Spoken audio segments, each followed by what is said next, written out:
بسم اللہ الرحمن الرحیم نحمده ونصلی علی رسوله الکریم اما بعد فقد قال النبی صلی اللہ علیہ وسلم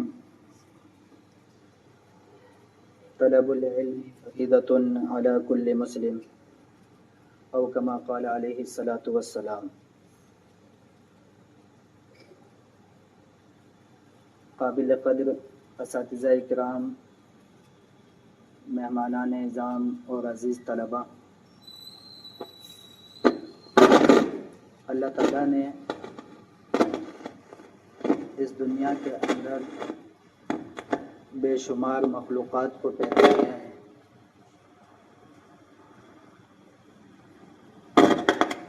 اور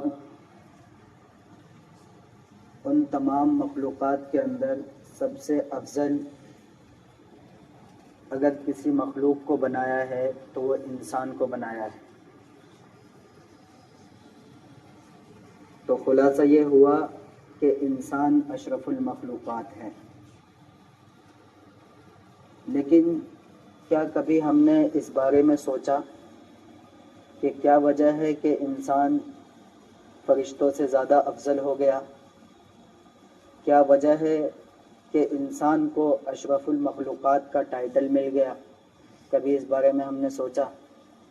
یہ سوچنے کی چیز ہے کہ کیوں ہمیں سب سے افضل کہا گیا ہے۔ تو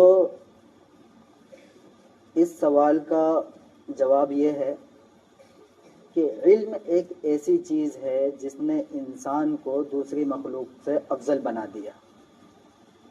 یہ علم ہی ہے جس کی وجہ سے فرشتے حضرت آدم علیہ السلام کو سجدہ کرنے پر مجبور ہو گئے۔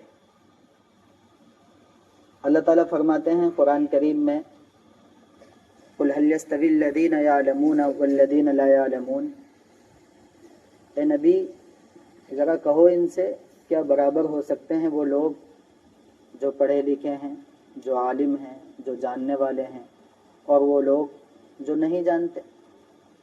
ہرگز برابر نہیں ہو سکتے۔ ایسا نہیں ہو سکتا کہ رات اور دن برابر ہو جائیں، ایسا ہو سکتا ہے؟ دن الگ چیز ہے اور رات الگ چیز ہے۔ تاریکی اور روشنی برابر ہو جائیں، ایسا نہیں ہو سکتا۔ دھوپ اور سایہ برابر ہو جائیں، ایسا نہیں ہو سکتا۔ اسی طرح عالم اور جاہل برابر ہو جائیں، ایسا نہیں ہو سکتا۔ تو جب عالم اور جاہل برابر نہیں ہو سکتے اور انسان کے اشرف المخلوقات ہونے کی وجہ علم ہے، تو جو لوگ اس علم کو حاصل کرنے میں جٹے ہوئے ہیں، لگے ہوئے ہیں، وہ انسانوں میں بھی سب سے افضل ہیں۔ اللہ کے رسول فرما رہے ہیں کہ انا بعثت معلما، میں معلم اور استاد بنا کر بھیجا گیا ہوں۔ تو طالب علم اور استاد کا مقام اس امت کے اندر سب سے زیادہ افضل ہے۔ اسی اور وجہ کیا ہے، مقصد کیا ہے؟ یعنی ہم علم کیوں حاصل کرتے ہیں؟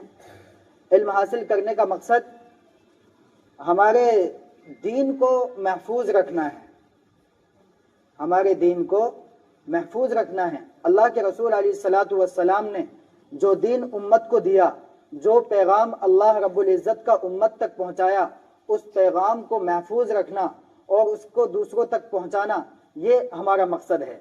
ہمارا مطلب جو لوگ علم دین سیکھنے اور سکھانے والے ہیں۔ اور الحمدللہ ثم الحمدللہ ان مدارس کے اندر اس علم دین کو محفوظ رکھا بھی جا رہا ہے۔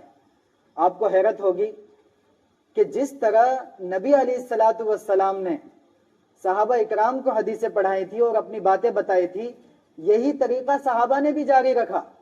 اگر نبی علیہ الصلاۃ والسلام نے حدیث پڑھاتے وقت، دین کی کوئی بات بتاتے وقت صحابہ کو کہیں کھجور کھلایا یا زمزم پلایا، تو صحابہ نے اپنے شاگردوں کو حدیث پڑھاتے وقت کھجور کھلایا اور زمزم پلا دیا۔ وہ طریقہ صرف وہیں تک نہیں رکا۔ آج ہمارے اساتذہ اور ہمارے استاد جب اس حدیث پر پہنچتے ہیں تو ہمیں بھی کھجور کھلاتے ہیں اور زمزم پلاتے ہیں۔ جو حدیث نبی علیہ الصلاۃ والسلام نے داڑھی پہ ہاتھ رکھ کر فرمائی، ہمارے اساتذہ جب وہ حدیث پڑھاتے ہیں تو داڑھی پہ ہاتھ رکھ لیتے ہیں۔ ایک جگہ اللہ کے رسول نے فرمایا या मुआज अना उहिब्बुका फकुल अल्लाहुम्मा अइन्नी अला दिक्रिका व शुक्रिका व हुस्नि इबादतिक। अब जब हमारे असातिज़ा ये हदीस पढ़ाते हैं तो ये बात पहले फरमाते हैं अना उहिब्बुकुम, अना उहिब्बुकुम मतलब मैं तुमसे मोहब्बत करता हूँ, प्यार करता हूँ। जब अल्लाह के रसूल ने हजरत मुआज से बात कही कि ए मुआज मैं तुमसे प्यार करता हूँ, तुमसे मोहब्बत करता हूँ और तुम ये बात पढ़ा करो, आज हमारे असातिज़ा जब हमें ये हदीस पढ़ाते हैं तो पहले ये बात कहते हैं बच्चों मैं तुमसे मोहब्बत करता हूँ, मैं तुमसे प्यार करता हूँ। तो हमने अपने नबी के अदाओं को भी नहीं छोड़ा है, अपनी नबी के अदाओं तक को महफूज कर लिया है। और अल्हम्दुलिल्लाह इसी मिशन को लेके हमने मदारिस कायम किए थे और आज बहुत खुश हैं, इस पर हम अल्लाह का शुक्र अदा कर रहे हैं कि हम अपने मिशन में कामयाब हैं। अल्हम्दुलिल्लाह हमने अपने दीन को ज़ाया नहीं होने दिया। ये कर्म है और मेहनत है हमारे असलाफ की, हमारे अकाबिरों की, जिन्होंने अपनी ज़िंदगी के एक एक लम्हे को इल्म दीन के फैलाने में लगा दिया और आज हम तक दीन पहुंचा। जब इतनी सारी परेशानियों के साथ, इतनी सारी कुर्बानियों के साथ उन लोगों ने हम तक दीन पहुंचा दिया, तो क्या अब हमारी जिम्मेदारी नहीं बनी कि हम इस दीन को अपनी आने वाली नस्लों तक पहुंचाएं, हम इस दीन को अपने बच्चों और अपनी बच्चियों तक पहुंचाएं? नहीं बनी, यकीनन बनी। और ये काम करने के लिए, इस दीन को आगे पहुंचाने के लिए हम सबको तैयार होना है और अल्हम्दुलिल्लाह ये बच्चे हो भी रहे हैं। यही बच्चे जब मेहनत करते हैं, पढ़ते हैं, देखो इस तालीम का बदला, इस तालीम का जो असल इनाम है वो तो अल्लाह रब्बुल इज्जत ही देंगे, हम दे भी नहीं सकते, इतनी हमारी हैसियत भी नहीं है, इतनी हमारी औकात भी नहीं है। इसका असल जो इनाम है वो तो अल्लाह रब्बुल इज्जत ही देंगे। लेकिन ये छोटे छोटे बच्चे हैरत अंगेज मेहनत करके कुछ अचीव कर जाते हैं, कुछ हैरान कुन काम कर जाते हैं। उस बिना पर मदरसे के असातिज़ा, मदरसे की इंतज़ामिया इनकी हौसला अफजाई के लिए कुछ इनामात इनको तकसीम किया करती है और कुछ इनामात से इनको नवाजा करती है। ये मदरसे की इंतज़ामिया ऐसा काम करती है और हमारे इलाके के लोग, मिलने वाले जुलने वाले इसमें बहुत आगे बढ़ के हिस्सा लेते हैं। अल्लाह उन सबको भी जज़ाए खैर दे जो इस काम में हिस्सा लेते हैं। और ये पैसा उन लोगों से आता है, कभी मदरसे की इंतज़ामिया की जेब से। अभी मुझे पता चला कि हज़रत मोहतमिम साहब ने भी आपके जो इनामात तकसीम हो गए हैं ना, उसमें भी हिस्सा लिया है। हालांकि ये बात मुझे नहीं करनी चाहिए थी यहाँ पे, लेकिन बस बात चली तो इसका भी जिक्र कर दिया कि मोहतमिम आपको जो इनामात तकसीम हो गए उसमें भी मोहतमिम साहब ने एक बहुत अहम हिस्सा आपने लिया और हर कोई ले रहा है, सिर्फ मोहतमिम साहब इसमें खास नहीं है। हर कोई इलाके के फर्द जिस तरह यहाँ पे बैठ के पढ़ाने वाले दीन को फैलाने में हिस्सा ले रहे हैं, इसी तरह इनके ताउन करने वाले भी दीन को फैलाने में बराबर का हिस्सा ले रहे हैं। समझ में आ गई बात? तो इसी इनामात की तकसीम के लिए आज इस मजलिस का इनेकाद किया गया ताकि कुछ बच्चों की हौसला अफजाई की जाए जिन बच्चों ने मेहनत करने का और अपनी जिम्मेदारी को समझने का सबूत दिया है।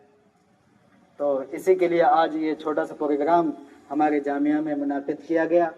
जो मेहमान आए हम सब उनका बहुत दिल से शुक्रगुजार हैं कि वो आए और हमारे बच्चों की हौसला अफजाई फरमाई। अब मैं दरख्वास्त करूँगा हज़रत मोहतमिम साहब से कि वो अपने हाथों से उन बच्चों का हौसला बढ़ाएं और उनको इनामात से नवाजें जो बच्चे इनाम के मुस्तहिक हैं। इनाम के मुस्तहिक तो आप सब हैं, लेकिन कुछ बच्चों ने कुछ ज़्यादा अचीव किया है तो उनको अलग से यहाँ पे उनकी हौसला अफजाई की जाए।